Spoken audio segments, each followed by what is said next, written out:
નમસ્કાર, જય સરસ્વતી માં, જય ગુરુદેવ।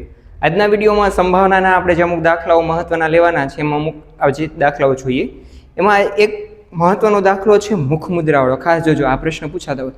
એક તો આપણે પાસાવાળો જોયો છે, પછી 52 પત્તાવાળા જોયો છે, આ બધા આઈએમપી દાખલાઓ છે। પછી એક છે લાલ દડા, પીળા દડા, દડાવાળો, આ બધા આઈએમપી દાખલાઓ છે। તો આપણે એમાંનો એક પ્રશ્ન છે આપણે કે 52 પત્તામાંથી પ્રશ્નો પૂછાય છે, એ મહત્વના દાખલાઓ છે, એની આપણે આજે ચર્ચા કરીએ।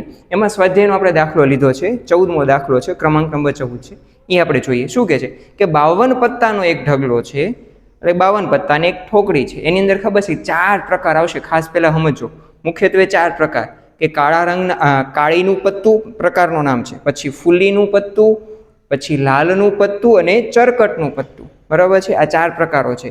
અને કલરની વાત કરીએ તો કે કાળીનું ફૂલીનું બંને કાળા રંગના છે, રંગની વાત થાય ત્યારે। અને પછી વાત થતી હોય જ્યારે આપણે કે લાલ રંગના, તો કે ચરકટનું અને લાલનું બંને લાલ રંગના છે, એટલે કલરના આધારે 2 પ્રકારો પડશે અને એના પ્રકારો પૂછે, બરાબર। કલરના આધારે 2, લાલ અને કાળા રંગના આધારે, અને પ્રકારો પૂછીએ ત્યારે કેટલા છે તો કે 4। હવે એના આધારે 52 પત્તા છે, તો આપણે પહેલું જ ખબર પડી કે કુલ 52 પરિણામો છે। તો આપણે એ લખશું પહેલા તો કે કુલ પરિણામ બરાબર કેટલા આવશે આપણી પાસે તો કે 52 પરિણામ છે। હવે એમાંથી સૌથી પહેલું કે પહેલી ઘટના કીધી છે એને આપણે 1 નંબર આપીને એને કહીએ ઘટના એ। ઘટના એ છે એમ કે છે કે લાલનું, તો કે લાલનો રાજા હોય, કે લાલનો રાજા હોય, તો કે લાલનો રાજા કીધું। લાલ છે ને પ્રકાર છે, લાલ રંગ કીધું હોત તો અલગ થાત, લાલનો રાજા કીધો છે। તો પહેલા એને આપણે લખીએ પી ઓફ એ, તો કે પહેલા કુલ પરિણામો સાહેબ કેટલા, તો કે 52। સૂત્ર નથી લખતા, આપણે ડાયરેક્ટ સમજ મેળવી છે। કુલ 52 પરિણામ, એમાંથી લાલનો રાજા, તો કે બધા એમાં રાજા ટોટલ 4 હોય, એમાંથી લાલ રંગના કીધા હોત ને તો 2 આવત, પણ લાલનો રાજા કીધું, લાલનો રાજા, તો લાલનો રાજા એક જ હોય, એટલે 1/52। અને આના એક પણ છેદ ઉડતા નથી, આપણે ખબર કાંઈ 1 અને 52 છેદ નહીં ઉડે, એટલે અપૂર્ણાંક સ્વરૂપે જ રહેશે। બીજી ઘટના છે આપણી જે એ ઘટના છે એને આપણે નામ આપીએ ઘટના બી, એ ઘટના બી બરાબર એને શું કહે છે, મુખ મુદ્રા વાળું પત્તું હોય, કે મુખ મુદ્રા,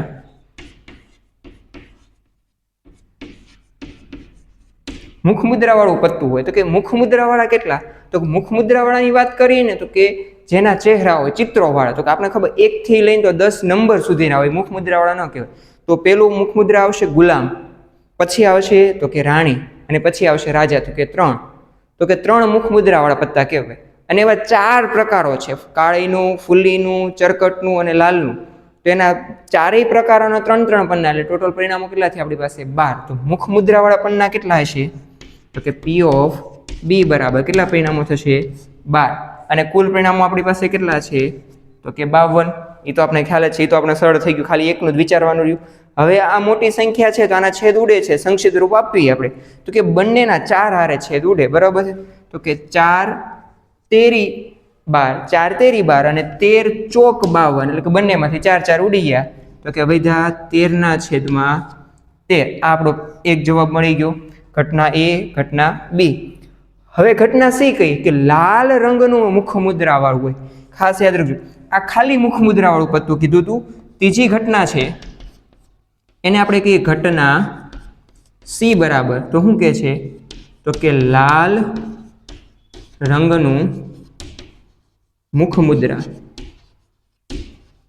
લાલ રંગની મુખ મુદ્રા વાળું પત્તું હોય, તો કે મુખ મુદ્રા વાળા 12 પન્ના હોય, પરંતુ આપણે લાલ રંગની વાત, લાલની વાત થતી હોત તો 3 જ આવે, પણ અહીંયા લાલ રંગની વાત થાય છે, તો લાલ રંગના કેટલા છે તો કે લાલના પત્તા 3 અને ચરકટના છે લાલ રંગના જ છે, એટલે કેટલા થયા ટોટલ 6।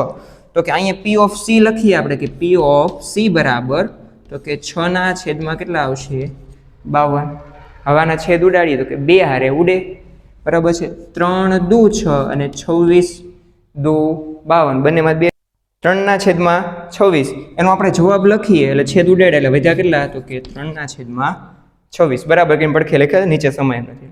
હવે આપણે જોઈએ ચોથી ઘટના આપણી શું કે છે, લાલનો ગુલામ, એને આપણે ચોથી ઘટનાને ઘટના નંબર આપી દઈએ ડી, કે ઘટના ડી બરાબર શું કે છે, લાલનો ગુલામ હોય, તો કે લાલનો ગુલામ સ્પષ્ટ વસ્તુ છે. લાલ તો કે લાલના 13 પત્તા હોય, પણ એમાંથી ગુલામ તો એક જ હશે ને.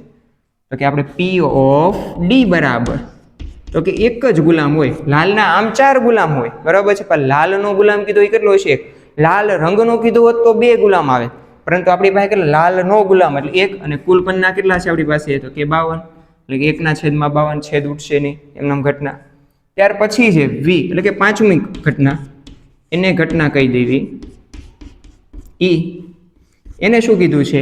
કાળીનું પત્તું હોય, કાળીનું પત્તું હોય, કાળીનું પત્તું હોય તેની સંભાવના કીધી છે.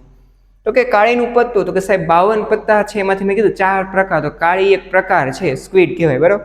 તો કે કાળીનું પત્તું છે એ કેટલા છે? તો કે 13 પન્ના છે.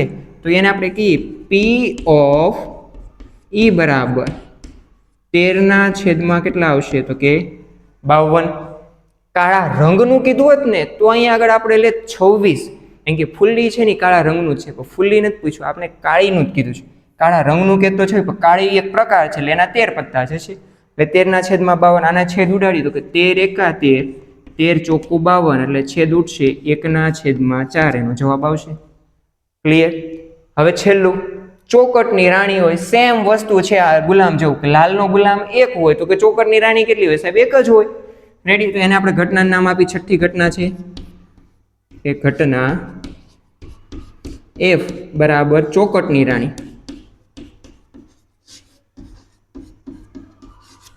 ચોકટની રાણી હોય, બરાબર છે, તો એને આપણે ઘટના F આપી, એટલે એને ઘટના લખીએ તો ઘટના F બરાબર કેટલી ચોકટની રાણી હોય? મેં કીધું એમ ગુલામ જેવો પ્રશ્ન છે, આ લાલનો રાજા જેવો સેમ પ્રશ્ન છે, એટલે એનો ચોકટની રાણી કેટલી છે? તો કે 1/52, એને છેદ નહીં ઉડે, એટલે આપણો જવાબ આવી. ક્લિયર? આખો પ્રશ્ન આ IMP પ્રશ્નો છે, યાદ રાખજો મિત્રો. વચ્ચે વચ્ચે હાટું કહેતો રહું છું કે મુખમુદ્રાવાળા પત્તા, દડાવાળો પત્તો, પછી આપણે પાસાવાળો પ્રશ્ન જોયો છે, આ બધા IMP પ્રશ્નો છે ખાસ, કે આવા 4 માર્ક્સમાં પૂછાઈ શકે. રેડી? તો આપણે યાદ રાખીએ છીએ. અને પછીનો નેક્સ્ટ પ્રશ્ન છે એ આપણે જોઈએ. પ્રશ્ન નંબર 14 છે, ક્રમાંક 14મો ક્રમાંક છે, એનો પ્રશ્ન જોયો સ્વાધ્યાયનો. હવે પછીનો પ્રશ્ન જે IMP લાગી પ્રશ્ન હું તમને સમજાવું છું. જોઈએ આપણે આગળનો પ્રશ્ન. 15મો પ્રશ્ન છે. એમાં શું કહે છે? આખો પ્રશ્ન છે કે આપણે એનું પરિરૂપ છે, ખાલી જોઈએ આપણે. કે એમ કે છે કે 5 ચોકટના પત્તા છે. 52 પત્તાની વાત નથી, અત્યારે 5 પત્તા લીધા ચોકટના. ક્યાં ક્યાં 5 પત્તા છે? તો કે દસ્સો, ગુલામ, રાણી, રાજા અને એકો, 5 ચોકટના પન્ના લીધા છે. હવે તો આપણે પહેલા જ ખબર પડી ગઈ કે 52 પત્તા નથી, પણ કેટલા પત્તા છે? 5. તો કે પહેલું જ વસ્તુ આપણું IMP વસ્તુ જે લખવાની દાખલામાં, શું લખશું આપણે? કુલ પરિણામ. એટલે કે આપણે પ્રશ્ન માટેનું આપણે બંધારણ નક્કી કર્યું કે પહેલાં તો એ લખી જ નાખવાનું કે કુલ પરિણામ કેટલા છે. આપણે કુલ પરિણામ લખીએ તો કે કુલ કેટલા છે? 5. હવે એમાંથી આપણે ગોતવાના છે પરિણામ. શું છે? પહેલો પ્રશ્ન એને એ નામ આપ્યું છે, બરાબર? પ્રશ્નનો રૂપ ક્રમાંક નંબર એ આપ્યો છે. હવે એમાં કીધું રાણી હોય, એને આપણે ઘટના એ કહીએ કે ઘટના એ બરાબર તો કે રાણી હોય. રાણી હોય અને ઘટના એ કીધી તો કે એને આપણે કહીએ તો P ઓફ A બરાબર, સાહેબ પહેલા કે 5 પરિણામ છે એ તો લખી નાખીએ. હવે 5 પત્તા છે, રાણી કેટલી છે? વાત કરીએ આપણે કે રાણી કેટલી છે, તો કે રાણી છે 1, અને કુલ પરિણામો કેટલા છે આપણી પાસે? 5, એટલે 1/, કેટલા આવશે? 5. સીધું ને સિમ્પલ, બહુ સરળ પ્રશ્ન છે. પણ હવે પ્રશ્ન બી છે ને પેટા પ્રશ્ન, એવું કહે છે કે માનો પહેલી વખત રાણી ખેંચીને રાણીને કાઢીને બહાર મૂકી દેવામાં આવે, તો હવે આપણી પાસે પરિણામો કેટલા રહેશે? તો કે પત્તું બહાર કાઢ્યા પછીના પરિણામો કેટલા રહેશે આપણી પાસે? તો કે પરિણામ હવે રહેશે આપણી પાસે કેટલા? 4. યાદ રાખજો, પત્તુને ખેંચ્યું, રાણી આવી, એને બહાર મૂકી દીધું, તો રાણીને બહાર મૂકી દઈશું, બરાબર? એટલે 1, 2, 3 અને 4 પત્તા રહેશે. અને હવે એનો પહેલો પ્રશ્ન શું થાય? તો કે એને આપણે ઘટના બી કહીએ. એ ઘટના બી, ઘટના બી શું કે છે? એકો હોય.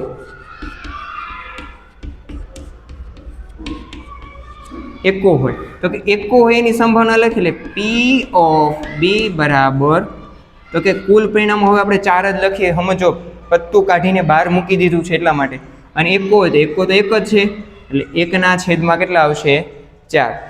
ત્યાર પછી એની અંદર બીજી ઘટના કીધી છે. હવે સમજો, એને આપણે ઘટનાનું નામ આપી દઈએ C. એ ઘટના C બરાબર. પાછો આપણે પ્રશ્ન પૂછો કે રાણી હોય.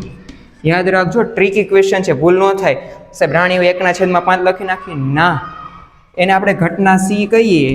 ઘટના સી એટલે પી ઓફ સી બરાબર તો કે રાણી હોય તો હવે રાણી તો પેલી વસ્તુથી છે જ નહીં, એટલે કેવી ઘટના થઈ? અશક્ય ઘટના થઈ. અથવા આપણે દર્શાવવું હોય ને તો 0/4 દર્શાવીએ, પરંતુ એમાંથી રાણી કાઢીને બહાર મૂકી દઈએ 4 પરિણામો રાણી છે જ નહીં, એટલે આને ઘટના આપણે શું આવશે? 0. અશક્ય ઘટના કે રાણી તો છે જ નહીં એટલે આવશે જ નહીં. એટલે પી ઓફ સી બરાબર શું આવશે? 0. તો પી ઓફ સી બરાબર કેટલા આવશે? 0. રેડી? તો આખો પ્રશ્ન સમજો, ભૂલ ન થાય યાદ રાખજો. એક વખત પત્તું કાઢીને બહાર મૂકી દીધું છે એટલે 4 પરિણામો રહ્યા, એમાંથી એકો એટલે 1/4 અને પાછી ઘટના પૂછી રાણી હોય તો હવે પેટા પ્રશ્નમાં રાણી છે જ નહીં, કેમ કે પહેલી વખત કાઢીને બહાર મૂકી દીધી એટલે 4 પત્તા છે એટલે રાણી છે જ નહીં, એટલે અશક્ય ઘટના, એટલે જવાબ કેટલો આવશે? 0. તો હવે ટૂંક સમયમાં વિદ્યાર્થી મિત્રો જોડાઈ રહેજો. આપણે આના પછી એક નવું ચેપ્ટર શરૂ કરીએ છીએ જે પણ સૌથી વધારે ગુણભારવાળું છે, આંકડાશાસ્ત્ર. તો આંકડાશાસ્ત્રમાં જોડાઈ રહેવા માટે આંકડાશાસ્ત્રના દાખલાઓ, એના આઈએમપી સૂત્રો, ટૂંકા પ્રશ્નો, એની સમજ મેળવવાના છે આપણે આગળના વિડીયોમાં હવે. તો આના માટે ચેનલમાં જોડાઈ રહ્યો, લાઇક, શેર અને સબસ્ક્રાઈબ કરો. આભાર.